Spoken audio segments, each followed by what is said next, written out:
Hi hello నమస్తే, this is Rani. Welcome to my channel Rani vlogs 21.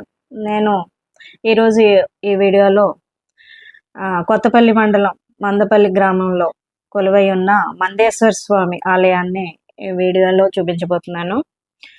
ఈ మందపల్లి అనే గ్రామం రాజమండ్రి నుండి 38 కిలోమీటర్ల దూరంలోను, కాకినాడ నుండి 68 కిలోమీటర్ల దూరంలోను, అమలాపురం నుండి 30 కిలోమీటర్ల దూరంలోను, రావులపాలెనికి 9 కిలోమీటర్ల దూరంలోను ఈ ఆలయం, ఈ మందపల్లి అనే గ్రామం ఉంది. సాధారణంగా హిందూ దేవాలయాల్లో అనేక చోట్ల శనిగ్రహాన్ని నవగ్రహాల్లో ఒక భాగంగా మనం పూజిస్తూ ఉంటాము. కానీ భారతదేశంలో ఒక్క శనీశ్వరుడికి మాత్రమే పూజించే మందిరాల్లో ఈ మందేశ్వర స్వామి ఆలయము ఒకటి ఉంది, ఇక్కడ మందపల్లిలో ఉంది. ఇది భారతదేశంలో 2వ శనీశ్వర ఆలయంగా చెప్పబడుతుంది. చాలా పురాతనమైన ఆలయం ఇది. ఇక్కడ ఈ ఈ ఆలయానికి స్థల పురాణం కూడా ఉంది. అదేంటంటే, పూర్వం అశ్వత్థ హిప్పలాలు అనే 2 రాక్షసులు ఇక్కడ తపస్సు చేసుకునే మునులను భక్షించేవారు, అంటే చంపి తినేసేవారు. మునులందరూ కూడా మందుడుగా పిలువబడే ఈ శనీశ్వరుడి దగ్గరికి వెళ్ళి ఇలాగా వాళ్ళకి జరుగుతున్న అన్యాయాన్ని వీళ్ళు మొరపెట్టుకోగా శనీశ్వరుడు పరమేశ్వరుడికి తపస్సు చేసి పరమేశ్వరుణ్ణి ఇక్కడ ప్రతిష్ఠించి పూజలు చేయడం జరిగింది. అప్పటి నుండి ఇక్కడ ఈ ఆలయాన్ని శనీశ్వర ఆలయంగా చెప్పబడుతూ ఉంటారు. మందుడు ప్రతిష్ఠించవలన మందేశ్వర ఆలయము అని పిలుస్తూ ఉంటారు. ఇక్కడ బ్రహ్మేశ్వర స్వామి ఆలయము, నాగేశ్వర స్వామి ఆలయము, పార్వతీ అమ్మవారు, వేణుగోపాల స్వామి ఆలయము, ఇదే ఆలయం ఈ మొత్తం అన్నీ కూడా ఈ ఆలయ ప్రాంగణంలోనే ఉన్నాయి. బ్రహ్మేశ్వర ఆలయం, అదేవిధంగా నాగేశ్వర ఆలయం కూడా, 2 కూడా ఇక్కడ శివుడు ప్రత్యేకంగా పూజల్ని అందుకుంటూ ఉంటాడు. కానీ ఇక్కడ శనీశ్వరుణ్ణి ప్రధాన ఆలయంగా ఇక్కడ చెప్పబడుతూ ఉంది. కుటుంబ సమస్యలు ఉన్నవాళ్ళు, అదేవిధంగా ఆరోగ్య సమస్యలు ఉన్నవాళ్ళు, ఆర్థిక ఇబ్బందులు ఉన్నవాళ్ళు, కోర్టు కేసులు ఉన్నవాళ్ళు, ఏ బాధలో ఉన్నవారైనా కూడా, జాతక ప్రకారం శని దోషం ఉన్నవారు కూడా ఈ ఆలయానికి వచ్చి పూజలు చేసి వెళ్తూ ఉంటారు. శని త్రయోదశి రోజు, అదేవిధంగా మహాశివరాత్రి రోజు ఎక్కువగా పూజలు జరుగుతూ ఉంటాయి, అభిషేకాలు జరుగుతూ ఉంటాయి. శ్రావణ మాసంలో కూడా పూజలు ఎక్కువగా జరుగుతూనే ఉంటాయి. ఇక్కడికి భక్తులు వచ్చి తైలాభిషేకంతో తైలంతో స్వామిని అభిషేకం చేస్తూ ఉంటారు.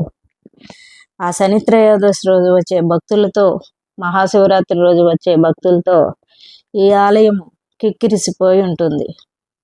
అనేక మంది పూజలు చేసుకుని దానం చేస్తూ ఉంటారు. అభిషేకం అయిన తర్వాత ఇక్కడ ధ్వజస్తంభానికి కొబ్బరికాయ కొట్టి తైలాభిషేకం చేసి నల్ల వస్త్రాలు ధరిస్తూ ఉంటారు. పూజా కార్యక్రమాలు అన్నీ అయిన తర్వాత ఇక్కడ గోదావరి నదిలో స్నానం చేసి మళ్ళీ వెళ్తూ ఉంటారు. ఈ ఆలయానికి ఉన్న ప్రత్యేకమైన ఆలయంగా ఇది మొత్తం భారతదేశంలో ప్రత్యేకంగా గుర్తింపు పొందిన ఆలయం. ఇది కోనసీమ జిల్లాలో ఉంది.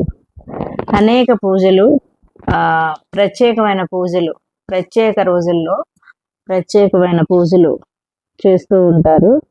పూజలు చేసుకుని చాలామంది గోదావరి నదిలో స్నానం చేసి వెళ్తూ ఉంటారు. అదేవిధంగా ఇక్కడ తైలాభిషేకంలో స్వామిని అభిషేకం చేస్తే ఇక్కడ వచ్చి తైలాభిషేకం చేసి పూజలు నిర్వహిస్తే తమ రోగాలు, వ్యాధులైతే వ్యాధులు, తమ సమస్యలు, ఆర్థిక సమస్యలు కానీ, కుటుంబపరమైన సమస్యలు కానీ, అనారోగ్య సమస్యలు కానీ, కోర్టు గొడవలు కానీ, ఏదైనా కూడా వాళ్ళ సమస్యలు ఏదైనా కానీ పరిష్కరించబడతాయి. జాతకం ప్రకారం వాళ్ళకున్న శని ప్రభావం ఈ పూజలు చేయడం వల్ల ఆ శని ప్రభావం తగ్గి వాళ్ళకి మంచి జరుగుతుందని నమ్మకంతో అనేక మంది భక్తులు అనేక దూరం నుంచి, అనేక ఊర్ల నుంచి, ఆంధ్రప్రదేశ్ మొత్తం నుండి కాకుండా తెలంగాణ నుండి కూడా భక్తులు వచ్చి ఇక్కడ పూజలు నిర్వహించి వెళ్తూ ఉంటారు. మీరు చూసేదంతా కూడా ఆలయ ప్రాంగణమే.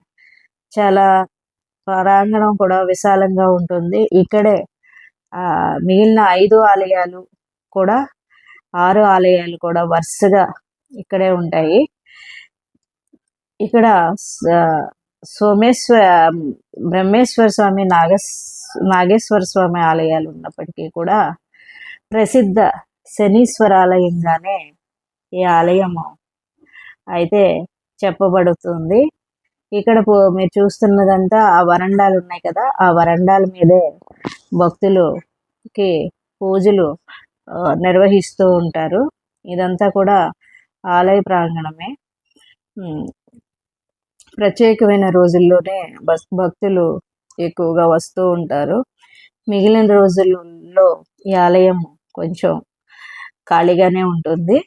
ప్రత్యేకమైన రోజుల్లోనే వచ్చి వాళ్ళు పూజలు నిర్వహించుకొని వెళ్తూ ఉంటారు. మిగిలిన రోజుల్లో ఈ ఆలయం ఖాళీగానే ఉంటుంది. పోవడం కోసం భారతదేశంలో ఇదొక్కటే శని ప్రతిష్ఠ చేసిన శివలింగం. పురాతనమైంది, కొన్ని యుగాల నాటిది దేవతా ప్రతిష్ఠ. ఈశ్వరుడు ఆయన భార్య పార్వతీదేవి రెండో ఆలయం. అశ్వత్థ విప్లవ సంహారం అయిన తర్వాత వాళ్ళ యజ్ఞాన్ని పూర్తి చేశారు. బ్రహ్మ యజ్ఞాన్ని పూర్తి చేసి ఈశ్వరలింగాన్ని ప్రతిష్ఠ చేశాడు. మూడో ఆలయం బ్రహ్మేశ్వరుడు, బ్రహ్మ ప్రతిష్ఠ చేసిన ఈశ్వరుడు. తర్వాత కర్కోటకుడనే సర్పరాజు ఇక్కడ తపస్సు చేసేవాడు, అష్టమహానాగుల్లో వాడు. నలమహారాజును కడిచాడు వాడే.